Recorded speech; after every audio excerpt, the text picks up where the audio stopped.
I'm just shocked that we've got this kind of time available, but I'm delighted too. Yes, ma'am. I have a general comment and a few questions. Okay, go. I wanted to mention that, environmentally, it's important what happens with the land, being that the land is historic and the land also is used for habitat for animals. We want to have clean air, we want to have clean water, we want to have clean land. Some of the issues are, in general, that there are corporations that want to do fracking. There are corporations that want to do, the things that cause pollution to land. One thing that my mother was concerned about in Chillicothe, she lives in Chillicothe, and they had a Native American Indian burial ground area that was being turned into a big solar company was coming there. Right, okay. And they're leaking chemicals into they're calling it green, but they're leaking chemicals into the ground there. And so we didn't know about the NAGPA organization, and who we could contact about such things like that. So I just kind of wanted to mention that in the general, that's important to the area where we live. And I know there are a lot of people around here that are involved in agriculture and involved in environmentalism and care about the land here. We have clean air, we have clean water, there's very little pollution, and because people care so much, we don't have a lot of the problems here that we have in the big cities with big chemical corporations coming in and polluting the air, water, and the land. And I lived in Mapleton when I grew up. Mapleton, out by Lake Camelot, is a very beautiful place. It was when I moved there. A lot of natural habitat there. And they moved in a lot of chemical corporations and companies and water treatment centers and et cetera, Lonza being one of those there. And if you go there, the people over in Mapleton who live across from Lonza are just dying. A lot of people are dying from cancer and stuff, and you can smell the chemicals in the air when you're in the neighborhood. And so I just wanted to kind of point that out, and wanted to find out what organizations like NAGPA, am I saying that right, NAGPA, or is it NAGPRA? NAGPRA, okay, that could be contacted. Preservation and restoration. Native American Graves Registration Okay. Native American Graves Registration. and repatriation. Okay, got it. Okay. Linda, why don't you join me down here, please? Okay, and your question is? And my question was who can contact about that type of stuff? And also with, historically, how can people, in the area here learn more about, the Native American Indians who live here in this area and, help out the organizations of the people who care, who can. Okay, we're, I mentioned that Betty Sullivan wrote this book in the 90s, 91 through 93. As a result of that, she had an archaeologist from Western Illinois University here doing a study and working with Jeff and his documentation. We've got 28 sites, I believe, that we've shared with the state as far as sites that have been registered, or at least an archaeologist from Western. We've got a few sites that have been identified and registered by the University of Illinois. So we've been doing our work. We're STOP, the Sauk Trail Organization for Preservation 2. So, and that's what we see our mission, and not only working with the Native Americans, but we work with the Corps of Engineers, which was mentioned. They're dealing with the water tables and the natural springs and some of those things going on. The Bird Conservatory. American Bird Conservancy. The American Bird Conservancy, Conservatory, whatever it is. She knew I'd mess it up. But anyway, we're working with that group as far as the migratory bird route, because the rest of Henry County, you take a look at Galva and maybe Cambridge and Bishop Hill, they're pretty much flat farm ground. You move into the Bishop, move into the Burns and Kewanee, now you're dealing with rolling wooded timber. The eagles are sighted every day, been basically restored to the area. Wild turkeys are now prevalent, and deer and all that sort of thing. So our group is trying to touch a lot of a lot of different situations to present this as a consolidated approach toward preservation. I might add that we're political orphans. I did want to mention that because we've got our governor that said this green energy is the way to go, and that's solar and that's wind turbines and all that sort of thing. So that particular party has an agenda. And then you've got maybe a party on the other side that deals with revenue, that deals with improving the tax base, improving the schools and roads. So as preservationists, we found ourselves as political orphans. And we accept that because that's the reality of what the situation is today. So if that answers your question, yes, and I'll let Bill talk about you want to talk, elaborate on the graves, graves registration?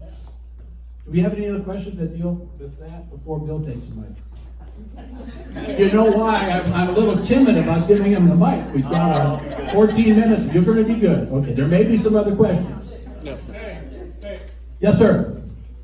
I didn't hear any of the Native Americans talk about the Sioux tribes. Are you aware of the Sioux tribe in South Dakota and what they're doing right now? Well, depending on which Sioux tribe you're talking about.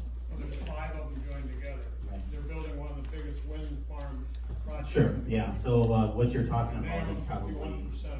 yeah, what they're talking about, if done properly, there are alternatives to, that big crude oil industry out there. And wind and solar panels are done it properly, are a way to combat that. That said, you have to realize that comparing apples to oranges, in different regions and different environments, especially when they have a higher wind field. 500 turbines compared to 25 is, Right. is Yeah, so, significant. so he's thrown a number out there to tell it, and when we're here to protect and preserve cultural resources, and the question she originally had over here is about the environmental aspect, so there's a few different questions taking place.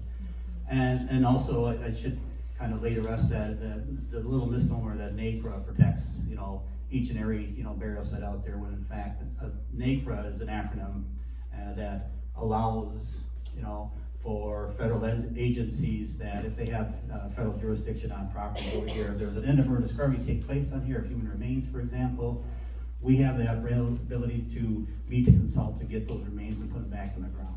Say what NAPRA is again? NAGPRA is the Native American Graves Repatriation Act, and 1990, and so that's a federal regulation used usually more at a federal level on federal properties, and or if they have federal control of these remains. At a state level, each state is a little different. Illinois down here has a little different burial law, for example, than Wisconsin and Iowa, South Dakota out there. And as long as these projects are done in a safe and practical manner, this is what, with a given piece of property, the U.S., for example, Turtle Island is what the tribes traditionally would call it there. And you have millions of people here versus the hundreds of thousands. And so we have to make sure we all get along and live on here and properly. And so that question goes back, how do you do this? 500, tower wind farm over there being sought after these tribes out here. Partially probably due to they have the ability to access federal dollars in part. They're looking for the income. They want to afford or give their tribal constituents the ability to have the same thing that you and I take for granted in this area. There's parts in this world within the U.S. that are third world country areas. So they have to think of these alternative ways. A lot of people hear about the Ho-Chunk Nation. I have a vehicle sitting out here, and I hope it hasn't been rocked already or stolen, because it has our Ho-Chunk Nation insignia on there, and we're a gaming type tribe, right? And so, but everybody hears about tribes, they talk about gaming, you got all the money in the world. And I can stand here before you and tell you that I don't know a single Native American that is ultra rich. We're not 1%ers out there, I guarantee you that. What we do with our tribal government dollars is we try to stake the majority of our money back into our tribal programs, in order to make sure our tribes have, you know, good housing, you know, good environments around them, that they have good health around here. That's where you find a lot of those gaming dollars going to this day. You don't see us investing and squirming away for that rainy day when the gaming goes away, and we'll have a big pile of cash we can roll out and use. That just isn't how it works. Those tribes out west that are trying to put in that wind farm and do it in an appropriate way, because they wanna offset this other adverse effect that's taking place in their tribal lands out there against their will, and that's those pipelines and that oil process on there. And I still ask myself, why is all this oil up in an area and yet they wanna refine it way down in this area here, put these pipelines in? Wouldn't it be more practical for them to build those refineries in where the oil is and do it right there? But that's not how big business works. So we pay, you know, all of us pay for that process here. I drove around this area and I think I saw a dozen different pipelines that are going through here. They're not natural gas, they're high capacity lines through this region over here. That's just unheard of. I mean, Illinois, I say it has to take care of itself ultimately. You know, and so to compare those apples and oranges, I don't, you know, hold that against, you know, anybody to do that, because everybody wants something for themselves. That's ultimately what it is. We have to take care of ourselves, take care of our family, our community, and ultimately everybody. And that's what you have to do. But when she asked about the environment, you know, who do you call on here? And it sounds as if you're running into the exasperation aspect of it. Well, I called the local community, they didn't, you know, the local municipality, they didn't really say anything about it. I called the state, they have hands behind tied, and then so you go to Washington, you have the EPA that can't even get out of their office area because they have no funding, and they're sitting on their hands for fear they're losing their job right now. You know, so we're at a place where you gotta make those decisions internally. And so internally, what tribes do, like I mentioned, we had 7,000 strong. And we're an allotment type tribe. We don't have a reservation where we're all pocketed together and we just put our forces together and we can become this strong entity. We're spread all over, all Wisconsin, Illinois, Minnesota, Iowa. We have tribal members throughout the world. And yet we have to take care of them as a tribal entity out there. And so we always tell our tribal members, you have to do your own little part and then maybe reduce a little bit of waste here. And maybe don't travel over there with a car next time, or do this and that. And in those little small incremental ways, if everybody did that, and it sounds so cheesy to say that time in and time out, but that's how it's gonna take, is everybody do their little part. If that wind tower, you don't want that over there, well then you put a little solar panel in there and put in your own little wind farm. You know, take care of yourselves, that's all you can do. You know, you have to take care of your entity.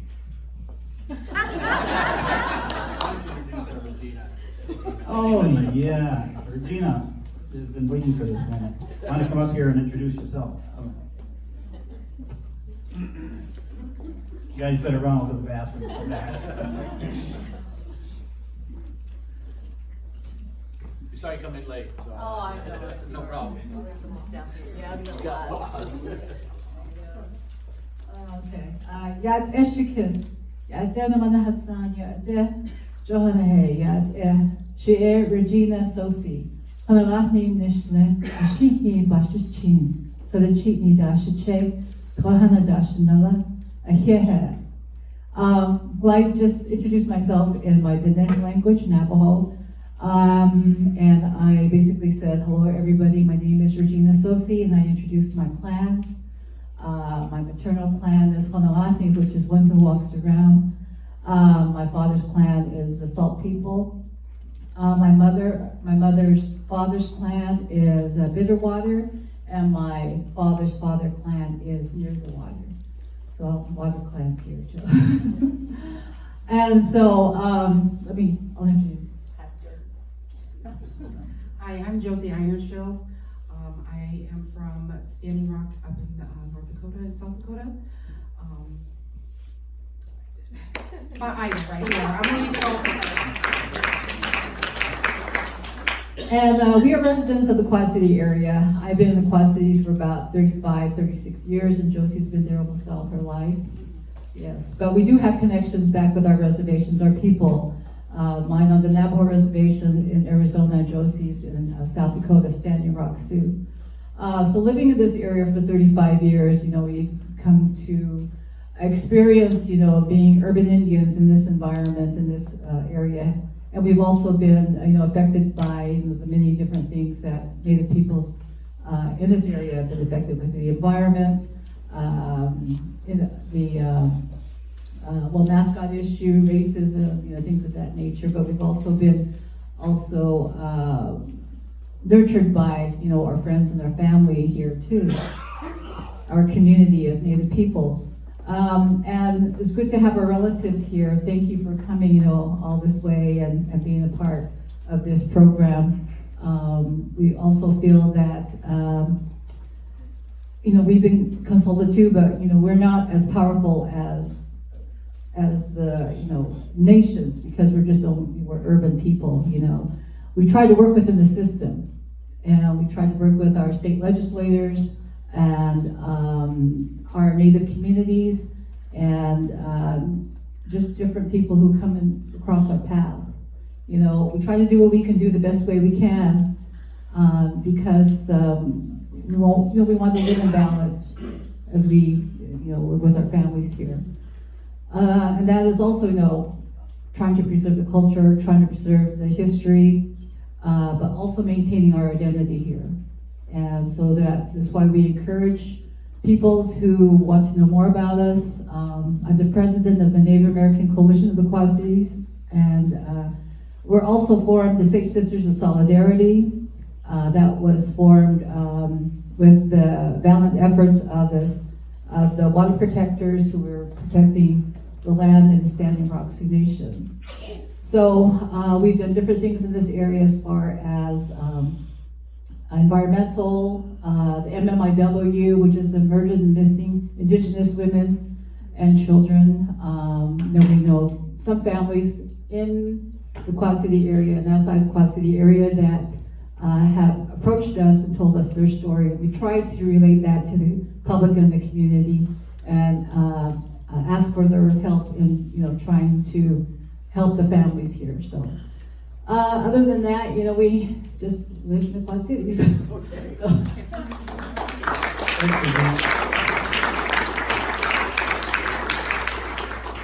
Linda Grant is the president of our stop group, and I'm the secretary and facilitator of meetings. So I'm just Linda's helper.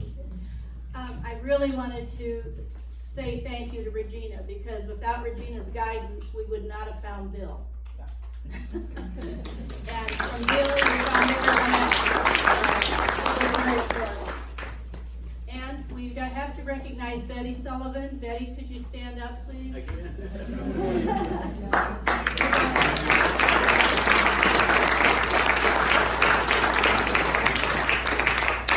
Okay, time on target. I can hardly believe this. I've got about 5 till. Any more questions? We can take a few more questions. Go.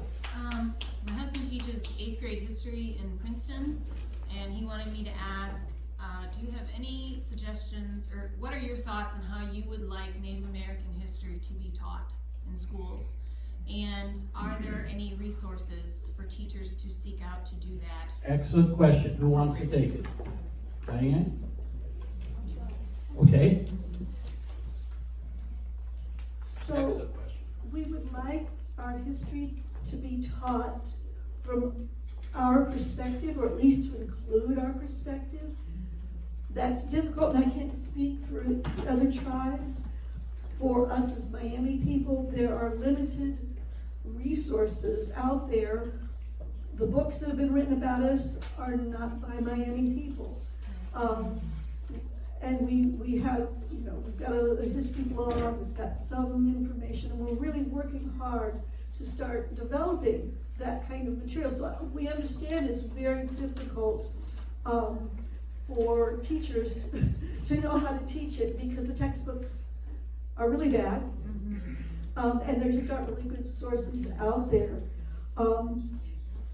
I would encourage teachers, if they know people who are citizens of tribes, or contacting tribes to find out if there's someone in the area who might come and speak to a class.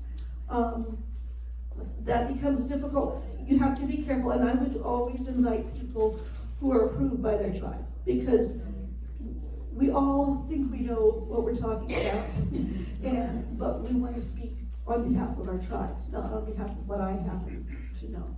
And I hope that's helpful. Thank you. Okay, here's an idea. I got 2 ideas.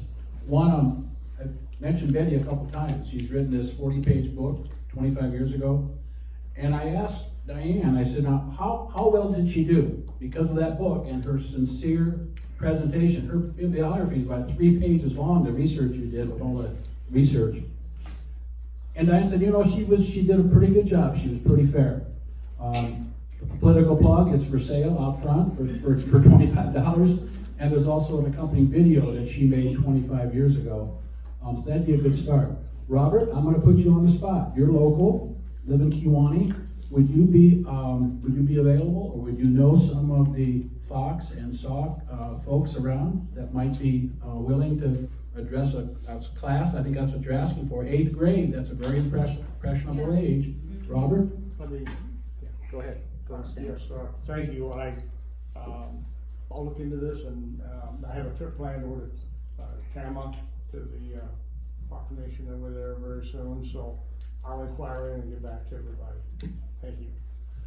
Okay, so if you've got some contacts with Linda or Dick or Robert's a member of our stop group, we could probably hook you up with, in fact, we could make a presentation about the Sauk Trail specifically, and it goes just north of Princeton. Great. Let's see, Robert and Ken and I, and a number of us have been to the, well, we live in Bureau County, so we have been to the, your Bureau County Historical, and that David, the curator, is just excellent as far as history, and he shared so much with us. And Robert had talked about artifacts and talking about the graves registration and those sorts of things. From the Sauk Trail, and Robert shared this with me, that they've got 2 child skulls that was found along the Sauk Trail in the 1940s. And the curator said, I want to do the right thing. What tribe would it be? Is there some place I can go? I just don't want to put it in a plastic bag. He's had them secured. So there's issues that have come up recently that wouldn't have come up 25 years ago as far as preserving the native culture. And it could have been any one of these groups, any one of these tribes and nations traveled the trail, someone got sick, someone got hurt, they passed away, they were buried in a grave with ceremony, and 200 years later we find 2 youth skulls. So it's very, very important, this graves registration issue, to the community and to our stop group too. And there's more questions than answers, I guess, how we process it, but we're working toward it. Any more questions? Right here, go. Well, actually, I was just going to make an addition about talking about 8th grade level. Okay, go. Is that over at the Blackhawk State Park, Halberg Indian Museum? Perfect. It has a decent museum, but also they had available this book called 12 Moons. Okay, it's called 12 Moons, okay. It's a year in the life of the Sauk and Meskwaki. Okay. Mm-hmm. And that would certainly be a resource for an educator to go through that. Speaking of, okay, question? I'm the museum director of the Halberg Indian Museum. Oh, that's right, Julie, right? Yeah, we met. Yeah, I love your canoe, by the way. And that book that she's talking about, the 12 Moons book, they're actually working on developing a curriculum that goes with that, that is available online. So that's something that they're working on that tells the story of the Sauk and Meskwaki people. Wow, we've done some good here. We've done some really good, okay. Yeah, that's excellent. That's excellent. Let's give that's the state Blackhawk State Park Lodge Museum, called the Hagberg Museum, and you're the curator of that, and we had a chance to visit that. And what was really interesting is an artifact, if you haven't, how long ago did you dig up that canoe? 1934, they found a dugout canoe buried in the Mississippi River in the mud, And it was carefully, about like, you know, bringing up a Viking ship or something like that, but it was carefully preserved, and it's right center front in the museum. And you got to see how the a cottonwood tree was dug out with primitive tools and made into a canoe. And thinking about, someone had said, I think it was Diane or someone talked about crossing the Mississippi River in a dugout canoe would be an adventure with children and elderly people and that sort of thing. Go ahead. Elsie, you got a comment? Yeah. There's another organization called NIEA, the National Indian Education Association, and they have a lot of connection and networks who develop curriculum about Native American history, depending on the area or the tribes that you're involved with. Thank you. Okay, I got the hint. It's after 9 and people are leaving. One more question, last. Oh, go ahead. 30 seconds, I'll put my 2 cents worth in. Okay, go. Napontet Ron, live on a Great Sauk Trail near Dick in Bureau County. And, you know, I've had this land for 20 years, and just this that I picked up in one of my fields, Indian artifact here, to know that I'm the first one that touched this in probably 5,000 to 7,000 years ago. This and turbines don't mix. Thank you. Okay. You're here. Ron didn't tell the rest of the story. He bought this, he lives in Chicago, runs a business, and bought this property, 80 acres, quite a few years ago. He was here just the second year, and he was doing some tillage out behind his property. It's about a quarter mile off the Sauk Trail. And he's doing some tillage, and wow, pulls up that Indian Point, Arrowhead. So the next weekend, him and his daughter accompanies him. He says, Daddy, what does an arrowhead look like? And he says, well, it's got a point on it, and it's got a little notch here and a notch here. And so she reaches down, picks up 3 arrowheads, said, Daddy, do they look like this? So, great story. Okay, anybody else? Oh, I'm over time by 6 minutes. Okay. I'd like to Jeff, go ahead. It's very important that such locations are recorded, officially recorded with the state as recorded archaeological sites. That is #1 way to preserve them in the face of development. Okay. So Ron's shed should be documented. Is that what you're telling me? Okay. Yes, of course. And just for the good of the order, the Sauk Trail Organization for Preservation, we've identified, where's Linda? 62 sites. Over 62 sites. Over 62 sites we've identified either through the archaeological sites, through the Betty book, through physical examination, through oral history. We've also included some pioneer cemeteries in that group. And the history of Illinois, history of Henry County as well. And we've included that. We've got a map with those 62 sites, and they are in this footprint. Many of them are in this footprint of this Turbinat proposed wind farm. So we're trying to do, the point is we're trying to do our due diligence. It's taken a lot of work and making sure that we're accurate as we document these sites with some primary information, just not oral history. But I haven't mentioned LiDAR maps. That was one of, but that'll be another presentation. Okay. Anything else? Thanks for coming. A round of applause for prayer, presenters, and the state. Thank you very much. Have a good evening.